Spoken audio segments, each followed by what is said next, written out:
ময়ো যেতিয়া মুখ্যমন্ত্ৰী আছিলো তেতিয়া আমিও পৰিকল্পনা হাতত লৈছিলো যে এছিএছ ট্ৰেইনিং সেন্টাৰ আৰু পুলিচ একাডেমি গতিকে আজি সেই পুলিচ একাডেমিক বাস্তৱায়িত কৰাৰ ক্ষেত্ৰত ডক্টৰ হিমন্ত বিশ্ব শৰ্মাই যি বলিষ্ঠ পদক্ষেপ ললে তাৰ বাবে মই বিশেষভাৱে তেখেতক অভিনন্দন জনাইছো। এই পুলিচ একাডেমিটো আমি দেখিছো যে ইয়াত আধুনিক যিমানবিলাক আন্তঃগাঁথনি ব্যৱস্থা ইয়াত প্ৰৱৰ্তন কৰা হৈছে ইয়াৰ যোগেদি নিশ্চিতভাৱে পাকৈত পুলিচ স্মাৰ্ট পুলিচ মাননীয় প্ৰধানমন্ত্ৰী নৰেন্দ্ৰ মোদী ডাঙৰীয়াৰ যিটো কল্পনা সেই কল্পনা বাস্তৱায়িত কৰাৰ ক্ষেত্ৰত এই লাচিত বৰফুকন পুলিচ একাডেমি নিশ্চিতভাৱে উল্লেখযোগ্য ভূমিকা পালন কৰিব। কেৱল অসমৰ ভিতৰতে সীমাবদ্ধ হৈ নাথাকে, এই অনুষ্ঠানটোৱে সমগ্ৰ ভাৰতবৰ্ষৰ দৃষ্টি আকৰ্ষণ কৰিবলৈ সক্ষম হ'ব। যেনেধৰণে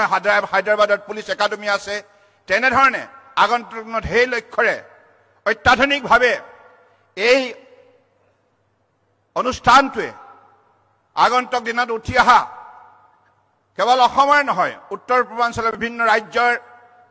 পুলিচসকলক প্ৰশিক্ষণ দি আধুনিক ধ্যান ধাৰণাৰে বৰ্তমান সময়ত দেখা দিয়া প্ৰত্যাহ্বানৰ মোকাবিলা কৰিবৰ বাবে যোগ্য প্ৰত্যুত্তৰ দিবৰ বাবে তেখেতসকলক পাকৈত কৰি তুলিব পাৰিব।